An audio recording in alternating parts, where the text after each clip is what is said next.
Paz do Senhor, igreja. Hoje está bom. Realmente eu falei embaixo. Acorda!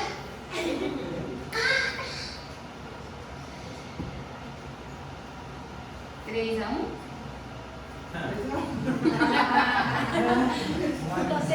Fui informada. Só estou ciente. Glória a Deus, vamos para a nossa escola bíblica. Pai, eu quero te agradecer por mais um domingo, mais uma escola bíblica, Senhor. Por mais um dia que nós podemos estar aqui para te adorar. Porque nós temos vida, temos saúde e podemos nos dirigir a este local para te buscar. Mais um dia que o Senhor nos sustentou. Nós não plantamos nem colhemos, mas nos alimentamos. Nós não costuramos ou fiamos, mas nos vestimos. Porque o Senhor é bom e tem nos sustentado a nossa vida. Obrigada, Jesus. Obrigada, Jesus. Nós temos profunda gratidão ao Senhor pelo dom da vida. Não só da vida nesse tempo, mas da vida eterna. Obrigada, Senhor, pela paz que temos de saber que viveremos para sempre. Que ainda que o nosso homem exterior se corrompa, contudo o nosso homem interior se renova e se fortalece a cada dia. Obrigada, Senhor, pela salvação, pela eternidade. Obrigada, Senhor, pelo teu plano de buscar a sua noiva. Obrigada por fazer parte da sua noiva, Senhor. Obrigada porque foi o Senhor quem me escolheu. Obrigada porque foi o primeiro Senhor quem me amou. Obrigada, Jesus. Hoje é dia de gratidão e nós queremos te agradecer, Senhor, por tudo que tens feito, por tudo que vais fazer, por tudo que o Senhor é, por tudo que o Senhor fez, faz e fará. Obrigada, Jesus. Amém? Hoje nós vamos entrar no... Nós terminamos a parte do corpo, falamos da importância do corpo, né? Ainda que seja às vezes a parte estranhamente muito valorizada por uns, passando do limite na valorização, e por pessoas que querem ser espirituais demais, muito pouco valorizadas com relação ao corpo, valoriza muito pouco o corpo.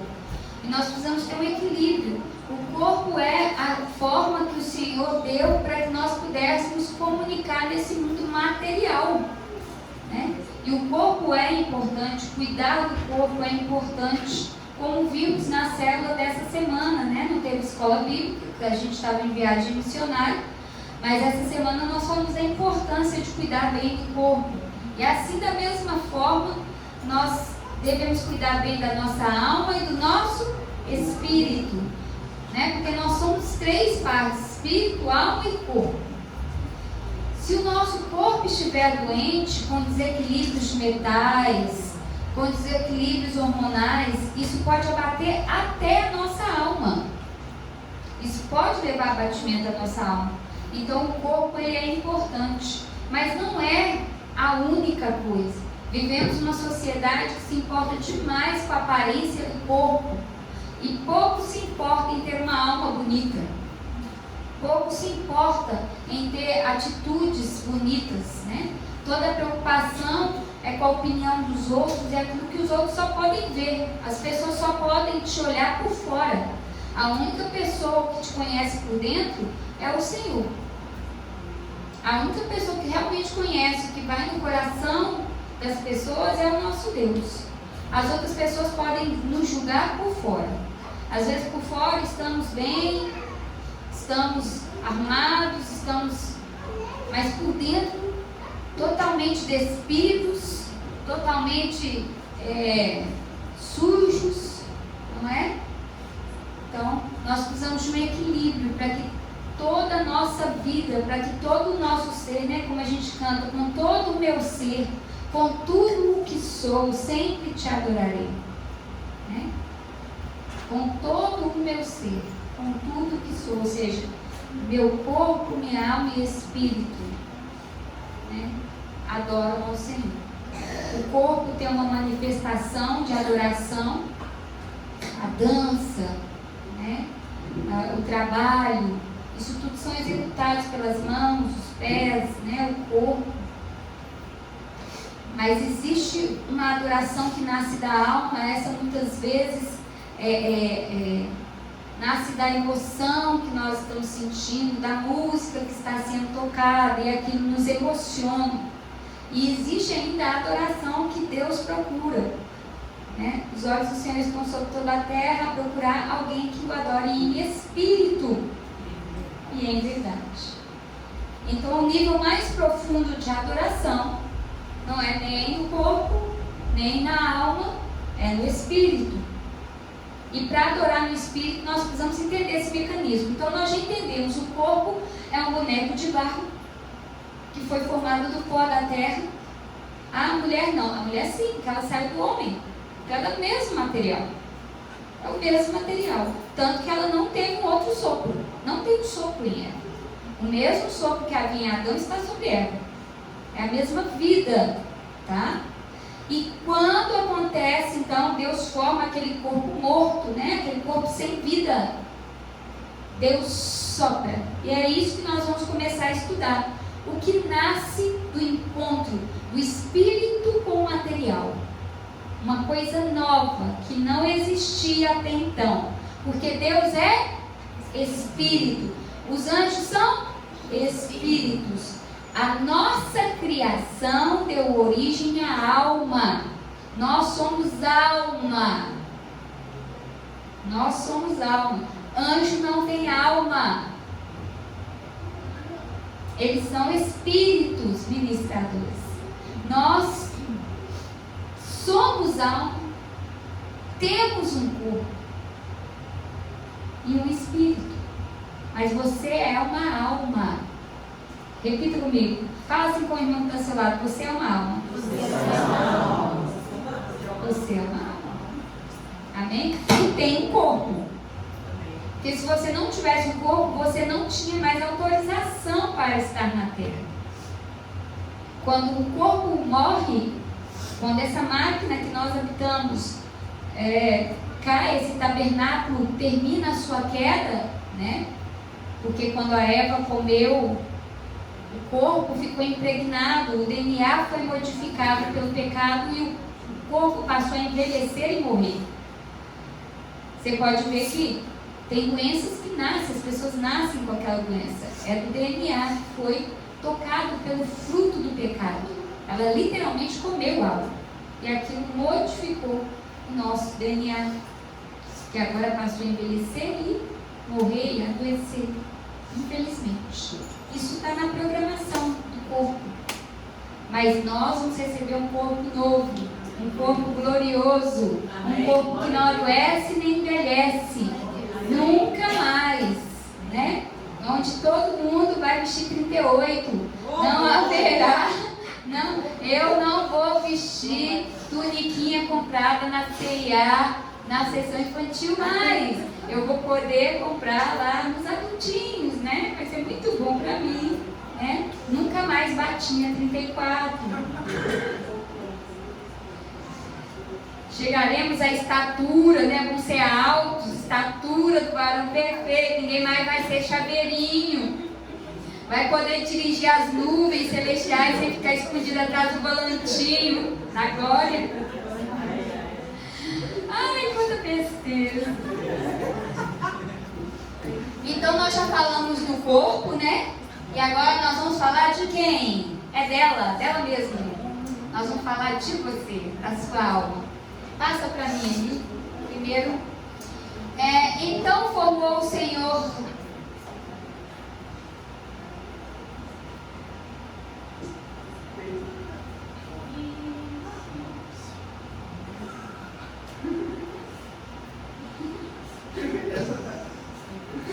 Então formou o Senhor Deus ao homem do pó da terra e lhe soprou nas narinas o fôlego de vida. Olha lá o homem vermelho, eu achei legal essa imagem. E o soprinho lá, o soprinho de poder. Tem aquela Bíblia infantil, como é que ela chama? Superbook, gente. Vocês têm que ver a criação. Abre o vídeo da criação do Superbook. super, porque é a coisa mais linda que vocês vão ver, lindo, a criação do super. Então ali o homem recebe o sopro, né, de vida. Era um boneco, né, de barro, e Deus soprou sobre ele. Passa o próximo. Para a gente entender esse texto melhor, porque no português a gente perde bastante do sentido das coisas, né? Em português, uma palavra, ela significa quilos de coisa, né? E nós temos muitas palavras para a mesma coisa. No hebraico, não, a palavra é aquilo. Onde ela estiver, ela vai simbolizar aquilo, é mais concreto, tá? E nós vamos aprender algo, e vai terminar de aprender isso na célula. O estudo da célula está maravilhoso, vai dar continuidade no estudo disso aqui, que eu não vou aprofundar hoje, vai ser aprofundado na célula. Aqui é esse mesmo texto: e formou o Senhor Deus o homem do pó da terra e soprou em seus narizes o fôlego da vida, e o homem foi feito alma vivente. O que o homem foi feito? Alma vivente. Que para estar nesse mundo concreto, recebeu um corpo concreto. Tá certo? É igual um programa de computador. O programa, ele é um software. O computador não é o programa, mas é o corpo pelo qual aquele software se apresenta. Sem o computador, o software não teria como funcionar. Não, nós não teríamos acesso ao programa. Okay? Então o corpo é o que roda a alma, que possibilita o acesso à alma. A gente já até falou sobre isso, cuidado com esse acesso. O corpo é um acesso, é um teclado, é um mouse que acessa a sua alma. E o inimigo trabalha daí, ele trabalha de fora para dentro, porque ele não tem acesso ao seu interior, a não ser que você o convide para o seu interior. E mesmo assim é ilegal. Tanto que você pode chegar e expulsar o demônio. Ele não tem legalidade para isso. Você não foi criado para ser hospedeiro do mal. Você foi criado para a honra e glória do nome do Senhor. Você foi criado para que o Espírito de Deus habitasse em você. Essa é a sua verdade. Todo ser humano foi criado para isso. Então, quando o inimigo entra na nossa vida, ele está ilegal, ainda que com a nossa autorização. Mas se um crente chega e expulsa, ele tem que sair. Ele tem que sair. Às vezes a gente não expulsa, por quê? Porque a pessoa continua dando legalidade. A palavra fala que aquele espírito sai, anda por terras secas e molhadas, depois retorna e traz mais 7 amigos piores do que ele, para poder tomar mais conta, para que essa pessoa não vá mais perto de um crente verdadeiro que possa expulsá-los novamente. Então, o estado, muitas vezes eu vejo que as pessoas estão endemoniadas e não mexo. Eu repreendo o inimigo para que ele não apronte, para ele não atrapalhar o processo. E não mexo, não mexo com a libertação daquela pessoa. Por quê? Eu vou transformar o estado dela pior. Né? Tem gente que, eu quero ser liberto, quer ser liberto. Não quer não, ele quer o pecado. Se você fizer um trabalho de libertação, ele vai ficar pior, porque ele abraça o pecado com tudo que ele tem. Então, tem que fechar a porta de acesso, tem que tirar o mouse e o teclado das mãos do inimigo. Você pode até jogar fora, porque Deus acessa de dentro, tá? É por isso que a gente deve abrir mão das nossas vontades e desejos, porque aí cessam os acessos. Deus não precisa das sensações que você sente. Deus não precisa te emocionar, porque o acesso dele é direto no Espírito, tá? Então vamos lá. Eu grifei 2 palavras aqui, Nefesh, que é alma, tá? Nefesh, que é alma, e Shai, que é até o nome da companhia de dança nova da igreja, Shai, que significa vida, tá? Então nós temos ali ela em conjunto, Shai, em conjunto com a terminação in, Elohim, Shai-him. Ele recebe a vida de Deus, tá? E nefesh é alma.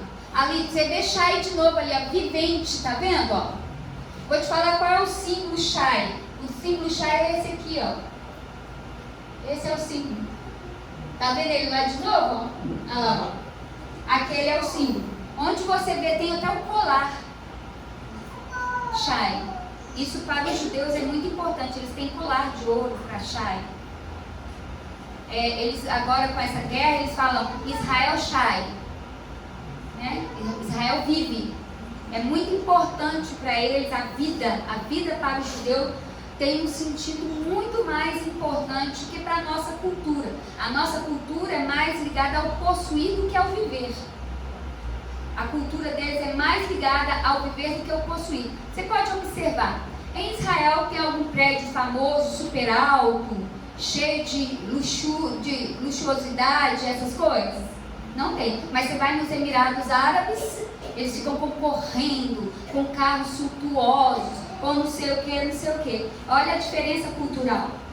Um é mais ligado ao possuir e ao ter, e o outro ao viver. As casas dos judeus são simples. Eles simplesmente vivem bem. Você pega lá general de 24 anos de idade, de 20 e poucos anos, capitão. Eles já nascem para a guerra. Eles já nascem prontos para lutar. Quem está defendendo Israel tem entre 17 e 30 anos de idade. É incrível a mentalidade de um povo que foi criado dando valor à vida e valor à comunidade. As danças deles são em grupo, as danças deles são em comunidade, eles se protegem em comunidade. Então, quando nós olhamos, ainda que eles tenham se afastado do Senhor, do seu Criador, mas o centro da vida deles é a Torá, é o Deus Criador. E eles têm uma mentalidade completamente diferente. Quantos prêmios Nobel o mundo árabe tem? Quantos prêmios Nobel tem Israel? Porque a preocupação deles é criar algo para o futuro, para as próximas gerações. Quando eu me converti com esse pensamento. A minha geração, a geração que viveu debaixo do período militar, nosso país era muito pobre, a nossa geração cresceu querendo fazer o Brasil ser rico. Então a nossa mentalidade, a última geração antes do celular, a nossa geração, ela tem uma visão de mundo muito diferente da visão de mundo que nós temos hoje. Nós somos treinados para fazer o Brasil crescer. Por isso que quem sai em protesto são pessoas da minha idade, próximo da minha idade. E os jovens estão lá reivindicando direitos e nós estamos querendo produzir. E os jovens querem apenas direitos, deveres nenhum. Nós queremos nossos direitos e deveres. São mentalidades, são choques culturais. Tá? Então, quando eu me converti, a geração da minha época que converteu, ela se afina muito mais à mentalidade bíblica. Porque nós queremos deixar algo para os nossos filhos. Essa geração quer ter para eles e agora. Filho é um problema, por isso o aborto. Filho é...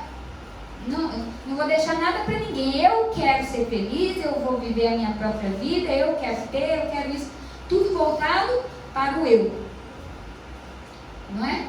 Mas, tanto que nós temos um boom de crescimento na igreja, não só crescimento numérico não, tá? Em crescimento de vida mesmo de Deus na igreja, exatamente quando a minha geração começa a converter.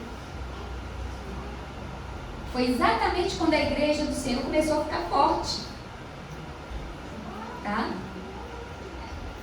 Nasceram os ministérios grandes, as igrejas passaram a ter mais comunicação com o público geral, a igreja cresceu, deu um boom. Missionários, foi a época da grande expansão missionária, década de 90.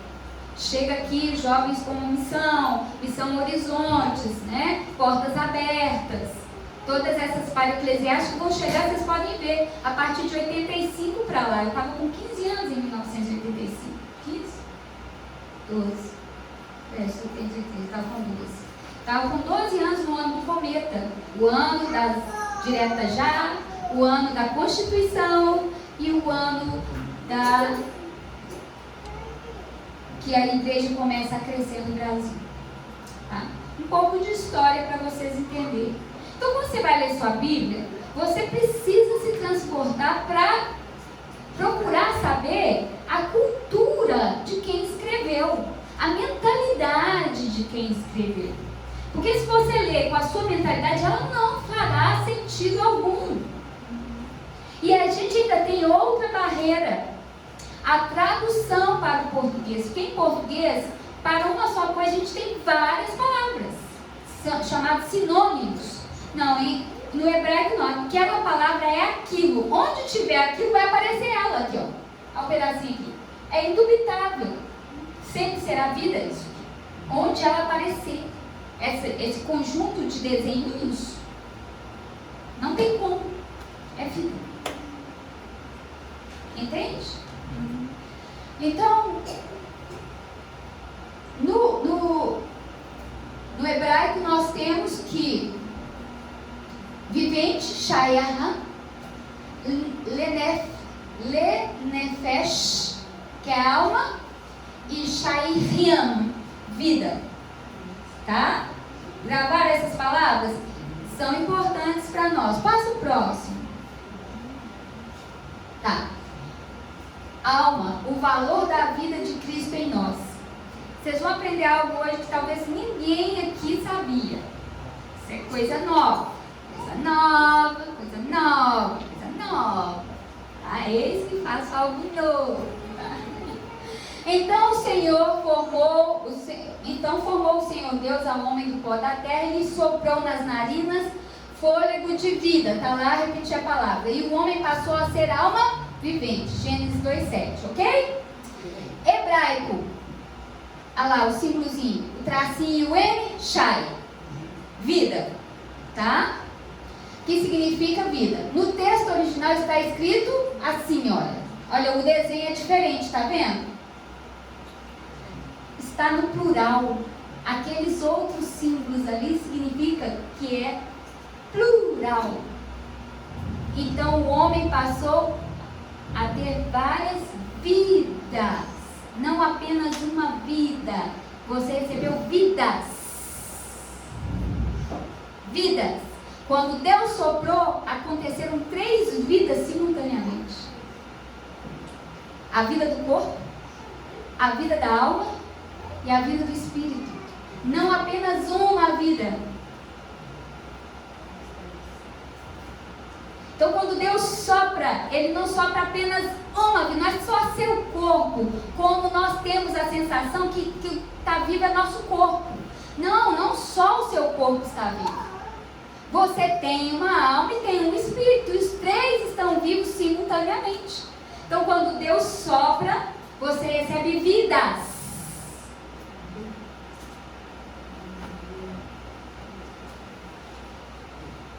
Gente, põe meu tirador em mim que eu estou morrendo. Vocês entenderam? Então, olha aqui, olha. Hebraico é tracinho M, chai, que significa vida. No texto original está escrito assim, com aqueles outros símbolos, no plural, e significa literalmente vidas. Quantas vidas você recebeu? 3 vidas. O corpo do homem passou a ser vivente? Passou, o sangue passou a circular, o coração passou a bater, o cérebro passou a fazer sinapses, não foi? Transferência de energia, né? É literalmente circuito elétrico. Tá? Então, seu corpo passou a ter energia. Um neurônio transfere para o outro choques elétricos. Tá? É uma porção baixa, mas é eletricidade. Então formou o Senhor Deus o homem do pó da terra e lhe soprou nas narinas o fôlego de vida.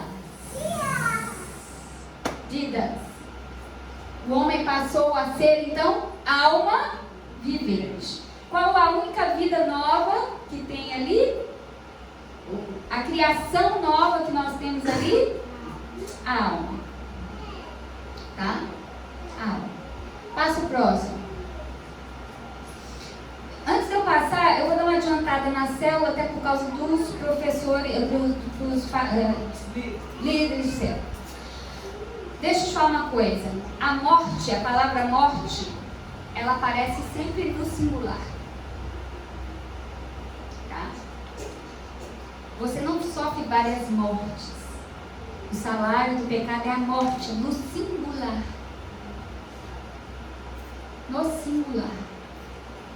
Tá? Legal.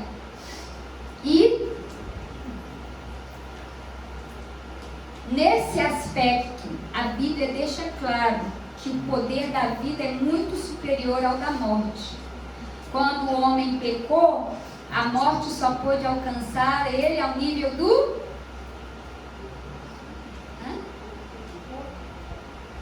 Quem morreu primeiro? O espírito. Mas ainda havia uma alma, um corpo. Por isso que Jesus veio salvar quem? A alma. Porque a prática do pecado fez com que essa matéria não tivesse mais conserto. Então ele já resolveu. O corpo é fácil. O corpo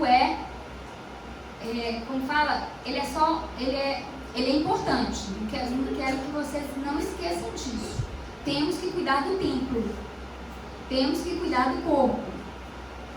Faz parte do crente. Tem muito crente que negligencia o corpo. Tem outros que amam o corpo demais. É o desequilíbrio. Né? As pessoas do mundo só se importam com o corpo. Tem crente que só se importa com o espírito. Aí não funciona. Desequilíbrio. Tem que ter o equilíbrio. Tá? Mas quando nós temos vidas, a morte só tem direito de tocar um. Porque ela é singular e a vida é plural. Então, biblicamente falando, a vida é muito mais poderosa do que a morte, sempre foi. Porque a nossa alma é eterna.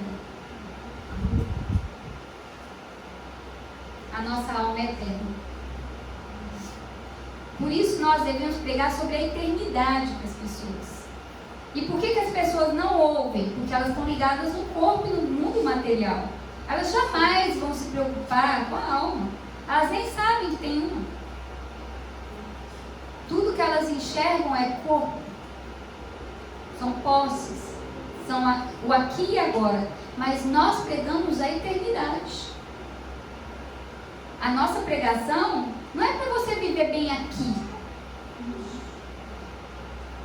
Não é. Essa pregação chamada doutrina da prosperidade, ela é perigosíssima. Isso é uma coisa que infiltrou na igreja, do bem-estar aqui e agora, de você reivindicar direitos, de você ser rico, de você ter uma busca por esse tempo aqui, um apego. Tanto que você não vê mais missionário. Você não vê mais nascer missionário, porque o missionário ele tem que se despender. Ele vai morar onde der, vai comer o que puder. Né? Essa é uma geração que não é muito missionária, não. Né? Os pais também não querem liberar os filhos, porque os filhos ali retêm, não cria o filho para ele crescer, cria o filho para implodir o filho, né? O filho para dentro e não para fora, né? É uma cultura totalmente diferente. Nós pregamos que você já começou sua vida eterna. Quando esse corpo morrer, você vai continuar. Então a vida que eu tenho hoje com Deus só vai mudar o seguinte: eu vou ser promovida, transferida e promovida, porque com Ele eu já estou. Eu já vivo com o Senhor. Eu não espero a eternidade, eu já fui transferida para a eternidade. Se a sua mentalidade for transferida para a eternidade, a sua vida muda. Porque se você continua no tempo, esperando que venha a eternidade, você vai negociar muitas coisas por causa do tempo. Mas se a sua mente já foi iluminada, se a sua mente já recebeu o entendimento de que você é eterno e que você está na eternidade, porque a eternidade abarca o tempo. A eternidade é como se fosse um papel de presente ao redor do tempo. Você sai do tempo e cai nela. O tempo está dentro da eternidade. Quando é que você vai viver na eternidade? Já está. Porque aqueles que estão com Cristo não conhecem a morte, mas passam da morte para a vida. Não é isso que está na Bíblia? O que a Bíblia está te dizendo com esse texto? Ô querido, você já está na eternidade. A eternidade já começou. Eu trabalho com esse entendimento. Eu não trabalho esperando o dia que eu for morrer, eu vou estar diante de Deus. Não, eu já estou. Eu já estou. Eu não espero o dia que eu for morrer, aí eu vou encontrar com o meu Criador. Não, eu já encontro com Ele. É por isso que a gente ora, por isso que a gente lê a palavra, por isso que a gente adora, para encontrar com Ele. Ah, então o que é morrer? Olha, é se livrar desse corpo. Ficar livre dele. E aguardar o glorioso, que está no nome, é glorioso. Vocês entenderam? Amém. Por isso que Paulo fala, para mim o viver é Cristo e o morrer é? Por isso aquela mentalidade de entrega total. Porque o cara já estava na eternidade. Ele já estava na eternidade. Qual é a mente que aprisiona os crentes hoje? Os crentes estão no tempo olhando de longe para uma eternidade que... Aí o inimigo começa a te enganar. Será que você vai chegar lá? Será que tem lá? Será que existe? Então você começa a duvidar e começa a negociar. Mas se você já está nela, quando ele vem, você fala, não, eu já estou na eternidade. Ah, será que tem um Deus? Tem, eu falei com ele. Ele falou comigo. É diferente quando você tem uma vida com Deus. Não uma vida com a igreja. Na igreja, sentido clubinho social. Estou falando da igreja de verdade.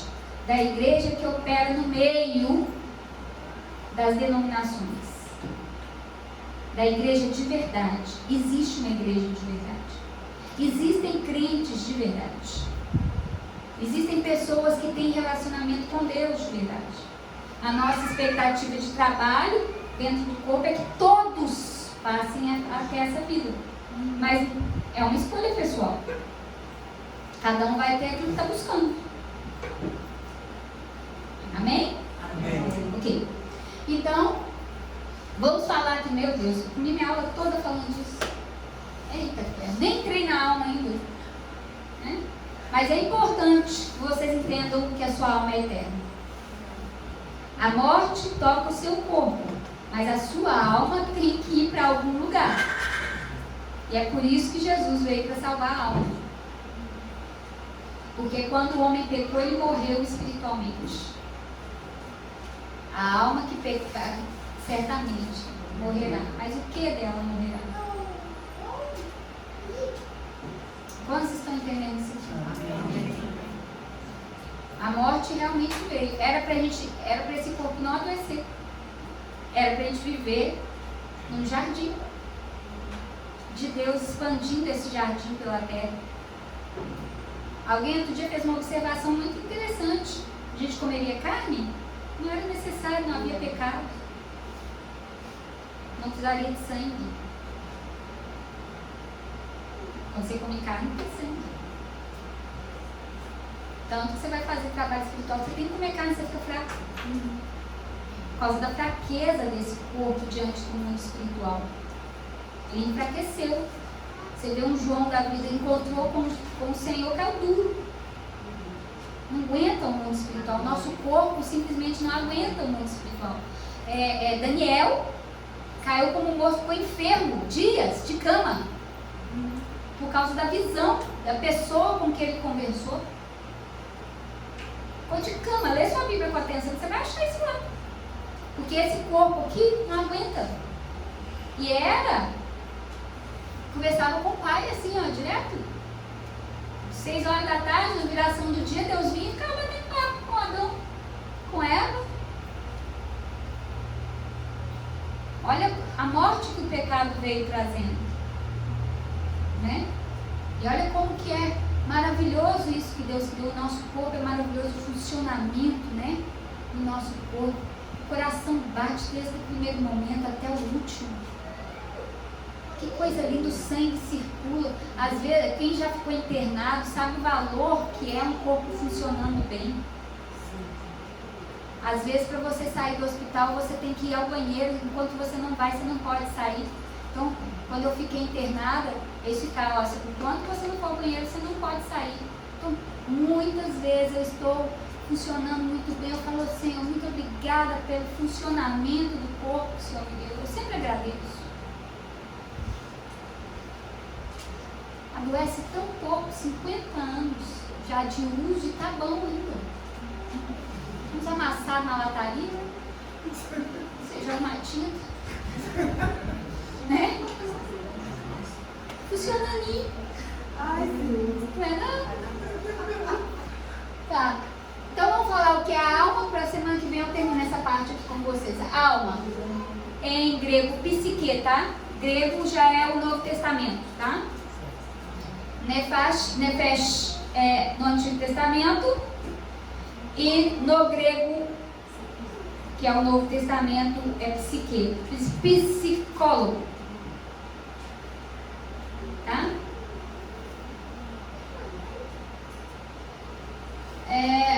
É o homem natural. 1 Coríntios 2,14, né? Fala o homem natural. O que a alma tem, tá? No corpo nós temos visão, audição, olfato, tato e paladar. Esse é o corpo, gente. Ele é brutão. O assunto dele é esse. Tá calor, ele sente calor. Tá frio, ele sente frio. O lance do corpo é interagir com o ambiente, tá? E tem tanta gente escrava desses sentidos mais primários. Sentidos animais. Tá?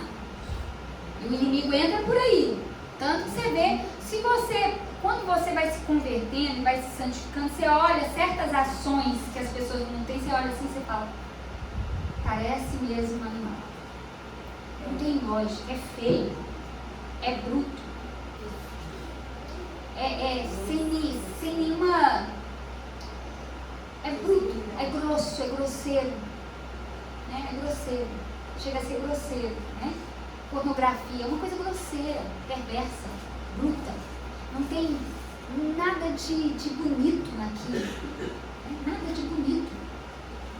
É pura animalidade, né?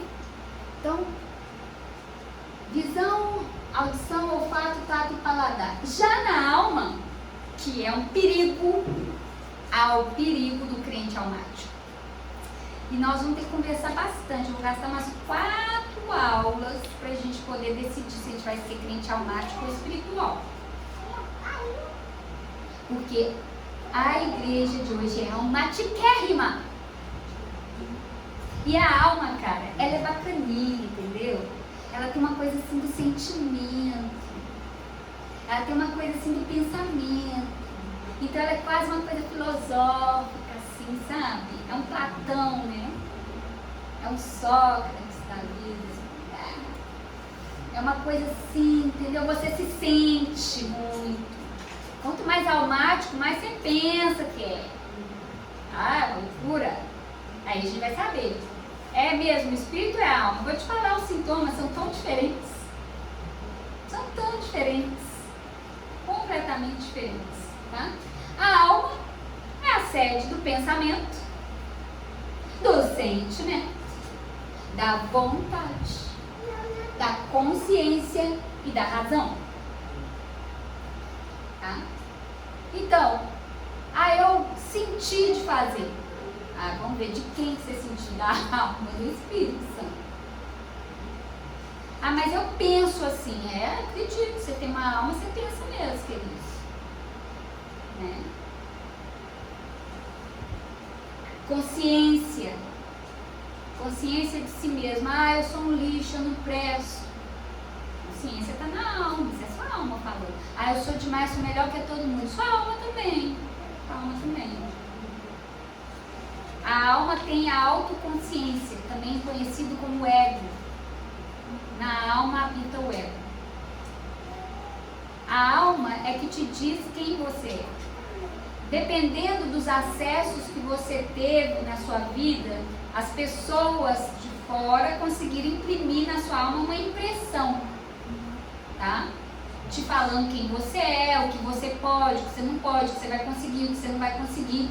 Porque, né? A gente tem pai, tem mãe, figuras de autoridade, pessoas que passaram na nossa vida e em algum momento nos marcou positivamente ou negativamente, mas elas estavam fora de nós e trouxeram um conceito para dentro de nós. Qual que é a maior dificuldade, às vezes, de trabalhar com pessoas? É tentar desprogramar a alma. E eu já entendi que não funciona. A sua alma precisa de libertação.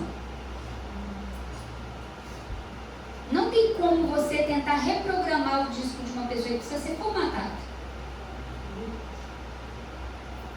É por isso que a Bíblia fala, não nos conformeis com o mundo. Não tem como. Você precisa renovar a sua mente. Não tem como.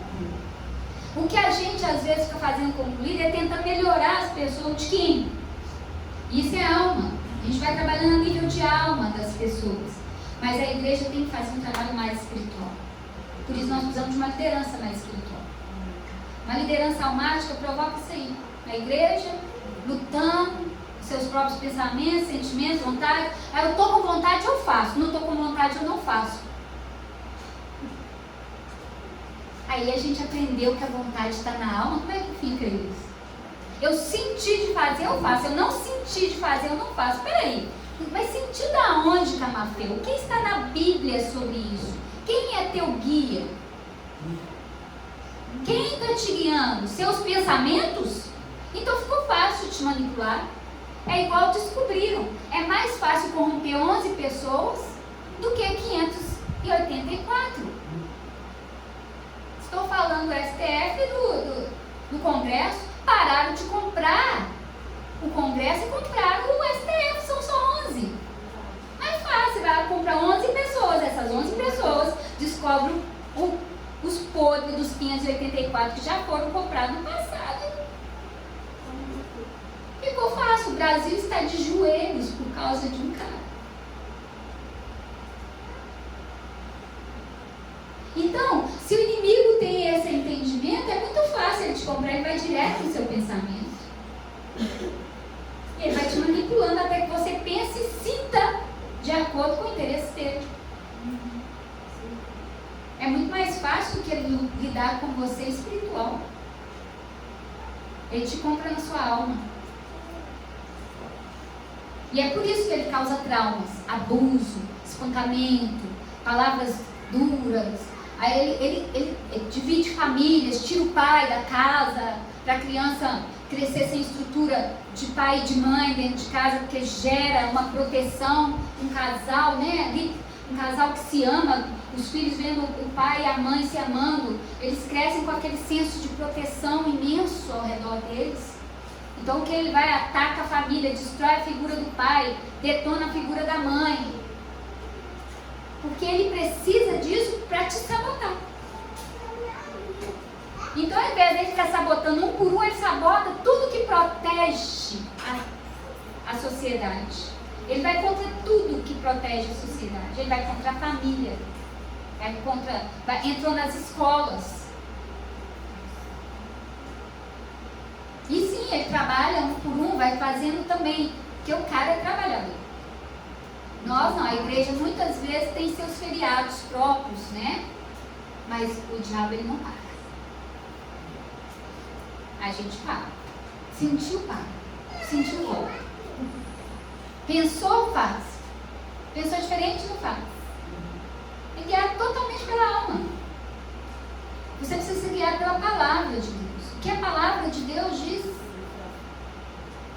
Você pode ver, as pessoas ficam assim, mas eu penso assim. As discussões dos crentes são tão... Eu sinto dessa maneira, eu penso dessa maneira. Eu acredito que você tem uma alma, você deve pensar muito, sentir muito. Agora eu te pergunto, o que é que a palavra diz? A interpretação, pronto, aí lascou, porque você vai ter que torcer a Bíblia para poder fazer do jeito que você quer. Você tem que torcer ela. Se você pega a Bíblia, ela toda sempre vai coincidir na mesma coisa. Não tem jeito. Não tem como. Opinião só tem quem não conhece realmente a palavra.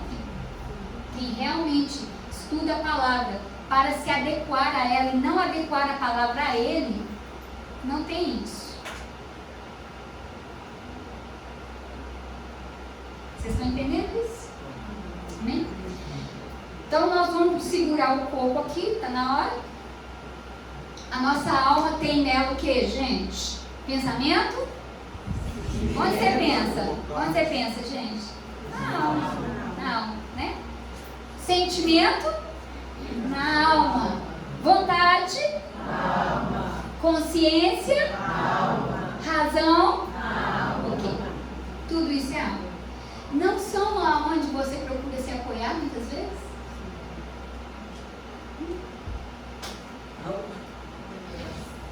Por isso nós temos uma igreja extremamente almática. E com o advindo da música, que a música toca a alma, a igreja se tornou ainda mais almática. Passou a adorar a música. Mas Deus não precisa da sua emoção. Quando Ele nos toca, nós nos emocionamos, mas Ele não precisa da sua emoção. Por isso o culto é racional. Mas o Espírito Santo se manifesta em nós. E a gente pode começar a sentir, mas é de dentro para fora. Se você só consegue fluir em determinados ambientes, você tem que rever sua adoração. Qual é a busca do crente? Responde para mim.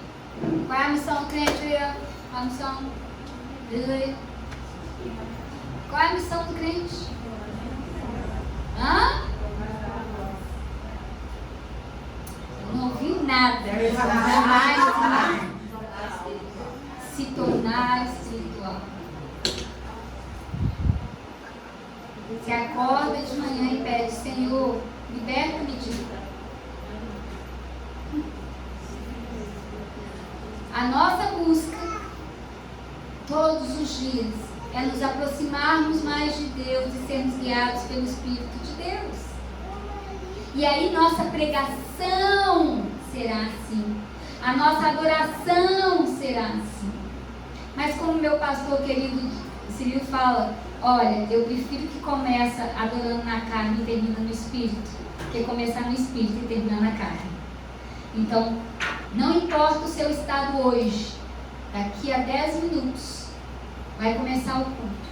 Vem com tudo, vem com seu corpo, vem com a sua alma e vem com o seu espírito.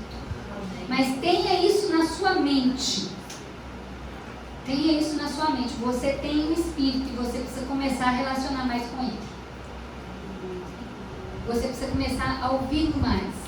A voz dele é totalmente diferente dessa descontrolada dessa alma.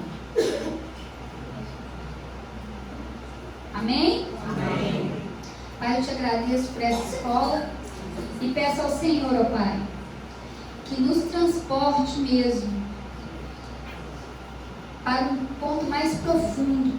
Leva-me mais profundo em Ti, Senhor. Nos leva mais fundo na Tua presença.